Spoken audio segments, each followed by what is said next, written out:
Welcome to the Inside View. I'm Ralph Renzulli, your host. Thank you for watching, as always. This is our continuing series of interviews with 12 candidates vying for 8 seats on this year's election for the City Common Council. Here's the format. Each interview will be 30 minutes. Each candidate will be asked the same set of questions. With me today is David Warner, who's running in Ward 2 on the independent line. Dave, thanks for coming in. I appreciate it. Ralph, like I had a choice, right? No, you didn't have any choice at all. I didn't have any choice. All right, yeah. So let's start off with a simple, basic question. Tell me a little bit about yourself. I've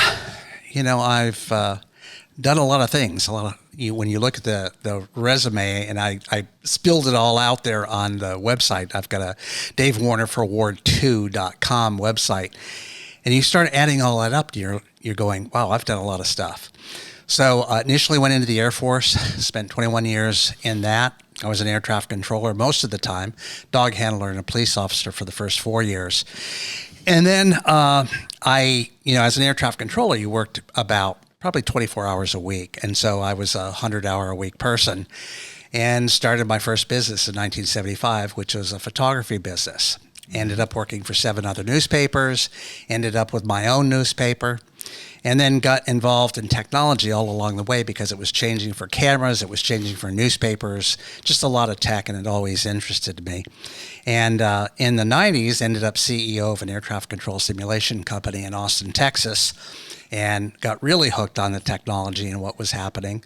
That's where I met my wife down there. We started a couple of businesses together. And so from that point forward, the 90s until actually today, I've usually been in what they call a C-level position, which means you're a chief technology officer, chief marketing officer, chief operating officer, chief executive officer kind of thing. So running companies and doing things like that. Ended up here in Little Falls about 18 years ago up at Spruce Lake. Spent the first 10 years up at Spruce Lake. And then moved in the city because I'd been doing a thing called Art in the Adirondacks, which was covering arts and culture in the 12 counties of the Adirondack region. And every time I covered something in Little Falls, I got more traffic than covering something in Lake George or Lake Placid or Saranac Lake. And I thought, why the heck am I traveling all around the Adirondack region when the majority of the interest and the desire to know what's going on seems to be here in Little Falls? And they'd lost the Evening Times, so that wasn't around. And people were hungry for what was going on. So that's when I started my Little Falls about 8 years ago. And, we've transitioned it now to the Daily Post because we cover from Kennet-Cherry, Fort Plain over to Frankfurt. So the name My Little Falls, while we all love it here, it's not as descriptive as I wanted it to be for what we were actually doing. So that's been a fun ride. I've been in the city for 8 years and love every second of it. Okay. I gave you the short version. There's a lot more I could do, but I'm not surprised. So now you're running for alderman. Why? Interesting question. It's a lot different just being a citizen than it is running a campaign or actually running for office. So I would be called the reluctant candidate, I think, because I hadn't planned on running. My wife is Bear, and I didn't see any reason for me to run for office. She's in office, and And so when Todd Dillon decided not to run in Ward 2, somebody else had said they were going to run, and I was like, okay, that sounds good. And the night before the petitions were supposed to be turned in, the person called the mayor and said, I'm not going to run, I'm dropping out. And at that moment in time, I thought, you know what, we can't have an open seat, or we can't have somebody on there that isn't capable of doing the job, hasn't really been following this all along. And I waited a couple of days, and then I told my wife I'm going to run for Ward 2, and she didn't say anything for 2 or 3 days. And then finally she said, I think I'm okay with that. So it wasn't something I desired to do. It was something I wanted to do. I knew that people would say, oh my God, conflict of interest and everything else like that, which is not true. But I realized just thinking about it that I really have an enormous amount of knowledge about what's going on in the area and in the city. A lot of that's from the years of covering council meetings and going to committee meetings and things like that. And now it's hearing it even more often than that. I'm still in those places, but now I have to hear it a lot more often. So I have a lot of detailed knowledge. Well, let me just follow up on something you said. Yep. You said it. You don't believe it's a conflict of interest. Right. Why do you feel that way?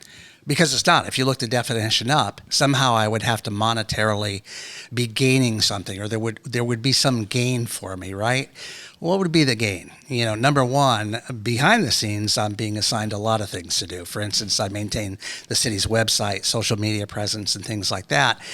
And the mayor is always asking, can you do this? Can you do that? Can you do whatever, right? So I'm doing things. And one of the things all along, you said, you know, what have you done in your career? One of the things I was always interested in was economic development. And so that's been a passion here. And one of the things that most people don't know is that when you have a newspaper and somebody's interested in an area and they want to develop there, it could be a builder, a developer, whatever.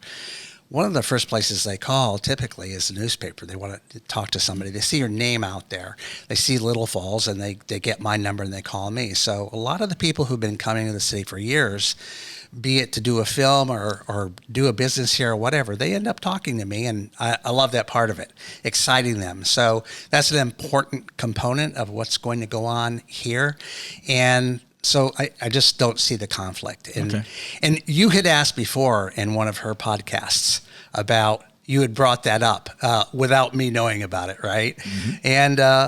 And she said an interesting thing. You know, sometimes you don't know what your spouse is going to say about you, right, when they're just off the cuff asked.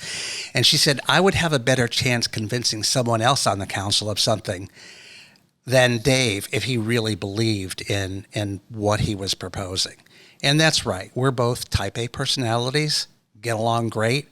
But, you know, for everybody out there, what husband and wife team agrees on everything. My positions are probably stronger than hers on a lot of different things. And so I just don't have the sugarcoating aspect of it in me. Okay. I just say it like it is. Fair enough. Yep. When you think about what an alderman or alderperson is supposed to be doing to be effective, what's that mean to you? Yeah. We have what's called a strong mayor-council form of government here. And what that means is the mayor is the CEO of the city. The mayor runs the city. The people on the council, their job is to pass laws. Their job is to, approve contracts where we're obligating the city financially. And they're also supposed to pass budgets and deal with the finances side of it. But they don't deal with operational issues. So that's what the role of a councilman is here in Little Falls. And I think that, you know, a lot of the guys on there, they've been on there a long time. I think recently a lot of them have woken up to, you know, what the situation is that we're in and what they need to be doing. And it's more than just once a month. And several of them have realized that. It's not just reaching out to the people in your ward, but you have to think about the whole city at the same time. We have a lot of issues, and it's always easier to deal with those issues if you have people on the council who are all working about it and thinking about it. Maybe not as much as I do, but at least more than just my ward and the people I represent. But I think they have to think of the whole city too. Okay. And that's the approach I'm going to take is this is not just represent the people of Ward 2, but also represent the city and be involved in the things that need to be done here. Yeah. You mentioned some of your experiences that you've had, a little bit about your background. What specific skills and experience do you have that would help you to be that effective alderman? Right. I think, well, obviously I'm in a communication business, right? You're in a knowledge business. I'm curious about things. When I write about things, there's a massive amount of research. You know, I have my kind of side projects that I write about. Spaceflight is something that really interests me. I do a lot of research on that. And I think background-wise, everybody's always said, and I've had the previous administration, some of the people in that said, well, you don't really need, this is not a business. This is a city and nobody's ever going to let a city fail. Let me tell you something. There are 62 cities in New York State, and I can guarantee you that they want the number of communities in this state to shrink. They want consolidation. There are people in this county who have suggested that we should not be a city, that we should do away with that. Well, that that opens up a whole can of worms. And so I think you really have to stay focused on the city, what's needed, and things like that. And I think a business background, which we really haven't had a lot of in the city, is critical right now, just because of, everybody's heard about the financial issues. 2 years ago, 2.8 million in the hole in the general fund, 600 plus thousand in the water sewer fund, $3 million of pension due that nobody knew about. And then something that people don't really talk about is the amount of debt we had racked up, tens of millions of dollars on our credit cards.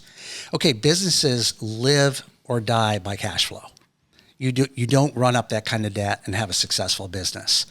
And so I think that expertise, bringing that to the table, is important here, because we need to start running this place like a business. No, you said credit cards. You literally don't mean credit cards. I don't mean credit cards. I mean about bonds, bonds, TANs, RANs, bands, all of those things, all those little acronyms. Money needed to keep the city going, to pay our bills, to pay our people. Sometimes it wasn't needed. Sometimes it could have been put off. But it always seemed like there wasn't a project we didn't need to do.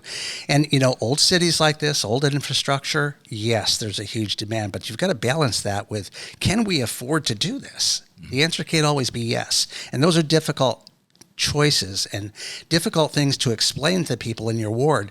Why? I know the people up on Top Notch want their street paved, right? So you're looking at that, but there's a million different things to go into that decision. Why pave it? Why not? We have the lead line pipe replacement going on and things like that. And there's a schedule for that. So you're not going to pave a street before you've done all the lead lines on that street, right? So there's all this behind the scenes thinking. And I think somebody on the council needs to be able to articulate that to the people in the ward. Okay, let's move on. What are the top 3 issues facing the city? It's funny. I think most people would probably say our financial status. But I actually believe I would put that up there, but I would maybe make it 2 or 3 instead of 1. The reason for that is because I think it's being handled. It's something that we need to think about all the time and have in the back of our mind, but I think it's under control. The deficit financing bill that took a year to work through the legislature and it was just passed and funded on the 17th of September, that was a critical piece for the city. So that money's here. It's in there and it's going to be used properly. But I think the thing that most people have not ever thought about for decades is the drop in revenue. Drop in population means drop in property tax, but it also means drop in sales tax and all the other fees that we get to run the city. And nobody's been looking at how do we increase revenue. And I now move that to the number 1 problem with the city. I think we have to increase revenue. Okay. And I think number 3 I would put down would be the business development side. It's a little frustrating, having spent 37 years in Texas like I did, to see how slowly things move up here. And sometimes you get a little bit depressed. We've got some new developers here. They've bought the Vincent Manufacturing Building here in Canal Place. Hanson Island has sold. Most people don't know about that. But everybody, we're so frustrated with people coming in from, quote, out of town, carpetbaggers, buying stuff and not doing anything. And I think it just doesn't happen fast enough for us. These places already look better if people would look at them. They look nicer, cleaner. They're being worked on. How long is it going to be before we get something? We're all, it's like, can it be in my lifetime, please? So I think the economic development side, filling up Main Street, getting businesses here, drawing population here is number 3 on my list. Okay, so 1 of 8 aldermen. How do you contribute to those problems being in one person? How do you effectively contribute to that? I'm in a unique position, I think. I actively can do things. There is a way to use the voice that I have, 500,000 people that read, the digital and the print presence that I have. And I am always putting positive things in there about the city. At the beginning of the year, long before I thought about running, I said, I basically went out to the AI Grok and, Chat GPT, and I said, what am I doing wrong? Because I don't think the city's growing fast enough. I'm not able to bring the developers here. How can I contribute? What am I doing wrong? I'm telling everybody about what's going on, but I'm not giving them a reason as to why should you come here? Why should you move? And so I think being more proactive in that sense, and you'll see some of this. There's a couple of things I'm working on that I'm coming up with, but I think as an alderman, there'll be a little bit more, I don't know, weight to me trying to get people to come here, move here, bring their business here, or whatever else like that. Okay. Instead of just Dave Warner, the publisher, it's Dave Warner, and he's on the council too. Okay. Taking that to a different level, what are the top 3 issues in Ward number 2? Good Lord.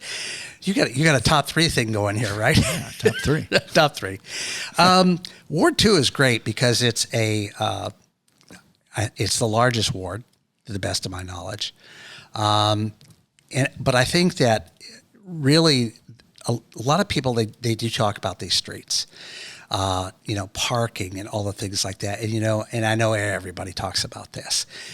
But I think that we've got to find some solutions for some of these problems. I mean, the paving is going to come. We have a ton of CHIPS money available, but it's that how much can you borrow? CHIPS is a great program because it pays back very quickly, but when you have so many things on the table, it's like you can only get to so much. So I think that's going to be addressed, but there are some critical issues we have to look at, especially the parking issue. Is it odd, even days on parking, or what do we do on this? You're talking about a winter parking issue or a year-round? I'm talking about year-round. This parking. Is year-round. Wintertime gets exacerbated because, it just, the snow piles up. Some of these dead-end streets and things like that, where do you put the stuff? Today people have got 2, 3, 4 cars in a family, where it used to be, I grew up and there was one. Heck, there's one now. I think I've gone backwards.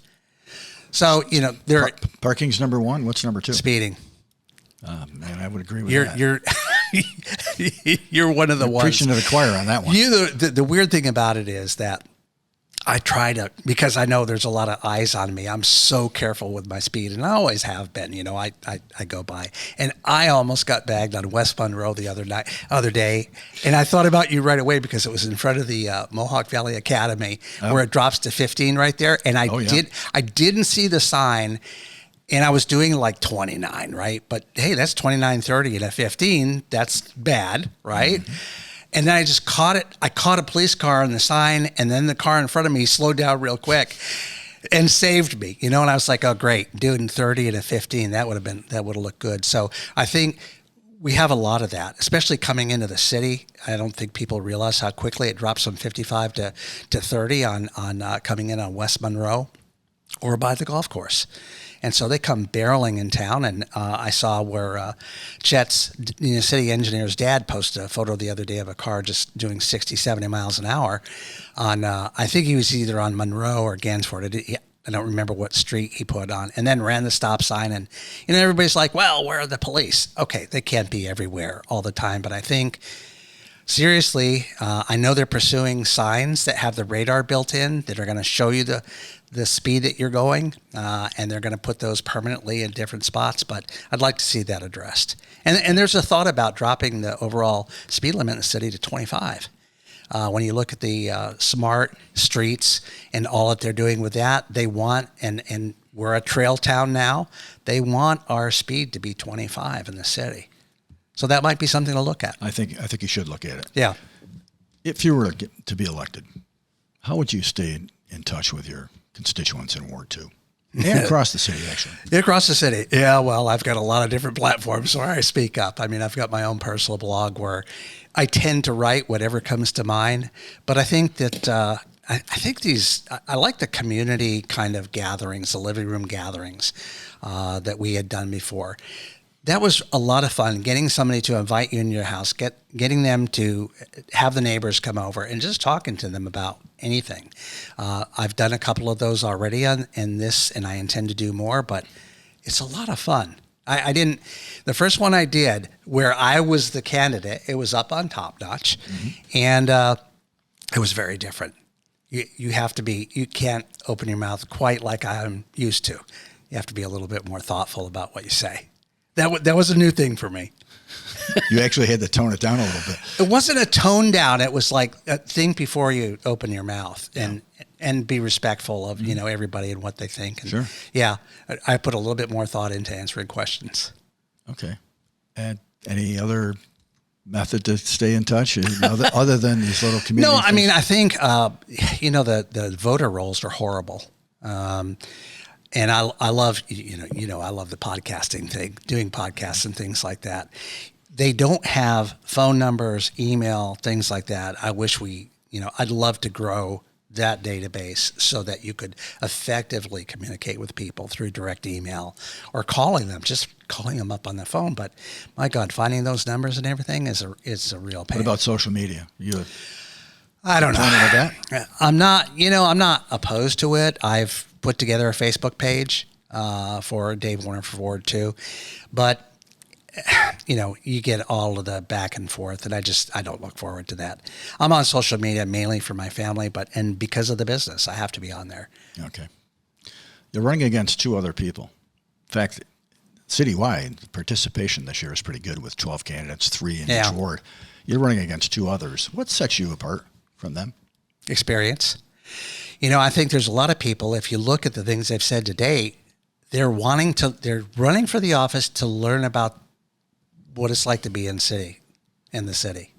And not to put anybody down, but these are, you're like, okay, maybe you should have been involved all along and we would know who you are and we would know that you have experience as opposed to, gee, I want to learn on the job. I think we're at a critical stage.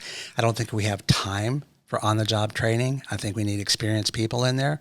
Mike Massey's a great guy, police officer, been on the council for a while. Mm-hmm. People know who he is, trust him. He's opinionated, not always agreeing with the mayor, not always agreeing with me.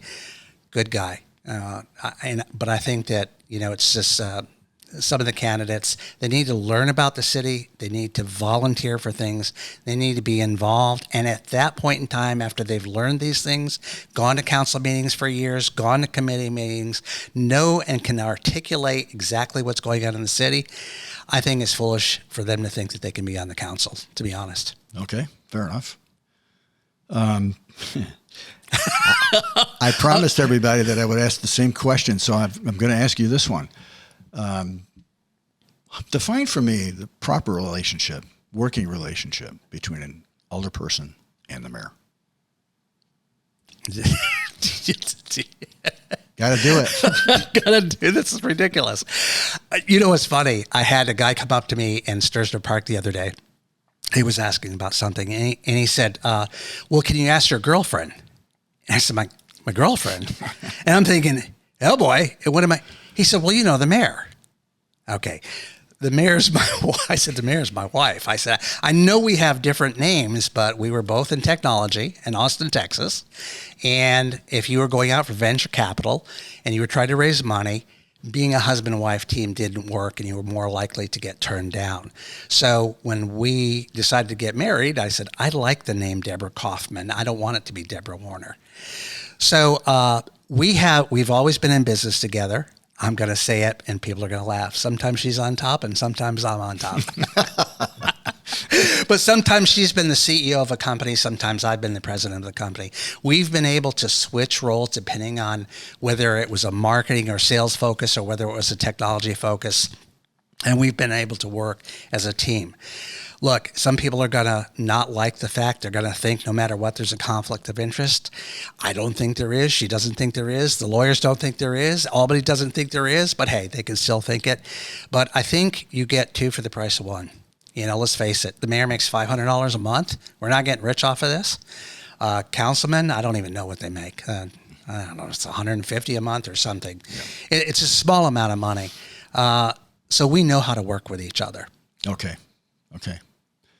So moving on, similar question, sort of. How do you feel about this mayor's level of communication and transparency? Oh, you're going to get me in trouble. Transparency-wise, it's never been like this. You have people who complain about it, but I would offer that, number one, the website when she took office hadn't been touched in 10 years. I can guarantee, since I'm the one doing it, that as soon as they say anything in the city hall that they need done, it is done within usually 8 hours. If there's a notification of something to put up or something to change or a document, there are documents on there that people have no idea all of the agendas and minutes of all the city meetings. You know how we talked about the millions of dollars of debt that we have? Mm-hmm. There is a spreadsheet on there that shows you exactly what we've committed to and exactly along the way how much we've committed to of that project. Say the project was $5 million and we're at the $2.5 million part. The council meetings, they're all recorded. They're all put out there for everybody. There's no editing other than cutting off the beginning and end before it starts and after it ends. Other than that, they're out there. She does podcasts. She's got a couple of articles coming up. She's coming back on your show again. Transparency-wise, I think that nobody's ever done anything like that. Communication-wise, I would wish that she would get out there more and talk to people more, because once she gets in front of people, they get all their questions answered. And I don't think that's happening enough. And I understand why. After you've spent, a 12-hour day, do you feel like going out and talking? I mean, she's out all the time, but not here in the city, she's out at events, but not in those living room type gatherings. And I think maybe more of those, even though she's not running for anything, I think that would be great. Okay. In the interest of time, let's move on. What's your opinion of the homeless situation in our city? We're lucky that it's not worse than it is. We've got about 5 to 6 homeless folks that are the regulars. And you cannot, everybody's like, you need to get them off the street. Okay, that's called kidnapping. The police cannot go down there. They cannot snatch them off the street in the middle of the night. And when people see something, for instance, there was one individual that was following a woman and yelling at her here down in Canal Place. And I called the police and I filed a report. Most people don't want to file the report because they say, well, it's going to be out in a couple hours anyway because of, cashless bail and this and that, whatever. File the report. If we don't do that, what happens is more and more of them show up because, there's a lot of them here. We don't have the services to take care of them here. They do have the services a little bit in Herkimer County, but mostly over in the Utica area to get them if they need hospital care or whatever. But when the police approach them, when the social workers here approach them and ask them, do you need help? Do you need to go to a shelter? What do you need? I'm good. If they say they're good, you cannot mess with them. Okay. I know it looks bad, and I know everybody complains about it, but we don't have the right to interfere with their rights, just to snatch them off the street. So, help them when we can. Try and find them the help they need if we can. If they don't want it, we're going to have to deal with it. Where would you like to see the city 5 years from now? Good Lord. I'd like to see our population on the increase. I would like to see these blighted homes. There are developers looking at them, but I'd actually like to see them working on some of them, getting them off the books. I'd like for Herkimer County to be more aggressive in taking down the homes that need to come down, because they've got a land bank now. There are 2 homes coming down in October, but I want them to be more aggressive than that. I know I want things for Little Falls before the rest of the county, but okay, that's the way it goes. And I'd like to see more shops on Main Street. I'd like to see more. I think one of the ways we draw other people here is entertainment, more music. I mean, Mike George does a great job at Rock Valley having music every Saturday night, but where else can you go to be entertained, right? Yeah. It's tough. So people want things to do. They love the city because it's clean. It's got tons of parks. It's, people come up here, they sit there and they go, man, it's so peaceful here. It's beautiful. Okay. But then when you get past all of the good things like that, what do you do? And I think we need to solve that problem as well. What do we do? What do we get people to do here? Yeah. I've seen some businesses get bought up. For example, Ivy Garden Apartments. And it's terrific that it was purchased. But when you look at it, don't you wonder, what's happening here? No, I know what's happening there. Yeah. Well, some people bit off more than they can chew. Yeah, that's what it sounds like. And that happens a lot. I mean, we've seen that. A lot of people complain about Daniel Preston buying all these properties and, quote, not doing anything. Internally, his brain worked differently than ours. He was working on all of them at one time, so you saw very little progress when you looked at any given property. There's nothing going on here. Well, take the Vincent Manufacturing Building, for instance. If you had the before pictures of what it looked like inside, like I have, before he started working on it, and then you saw what it looked like after he died and before Tony bought it, you would see that there was an enormous, he put maybe $200,000 into the inside of that building, but none of us saw it from the outside. Right. You had to go on the inside to see that. So therefore, for Tony, he doesn't have to invest that amount of money, and that building is that much better because of Daniel. So, Okay. yeah. So we're getting toward the end here. Okay. Final thoughts? You keep looking at the. Well, yeah, got to keep track of the time. Keep looking at the clock. Yeah, no, I think it's this. It's funny. Politicians always say, this is the most important election of our lifetime. This is an important election. It is important for people to look at the qualifications, not what people say, but what they've actually done. The fact that they say, I've lived in the community my whole life and they haven't, or that I've been involved in the community my whole life for 25 years, or whatever it is they say, and nobody knows who they are, then you haven't been involved in the community. I think it's important that we pick the right people this time. And a lot of people that have recently been placed on the council are good picks, and they should be returned to the council. But be very careful for the open seats and look closely at the qualifications of the individual and look at the passion they have for the job. Do they want this? Do they think they can help? Do they have the expertise? Can they speak with people? Can they communicate? Great. Good place to end it right there. David, thank you for coming in. Appreciate it. You're welcome. And that's David Warner running for Common Council in Ward 2 on the independent line. Thank you for watching, and please exercise your right to vote.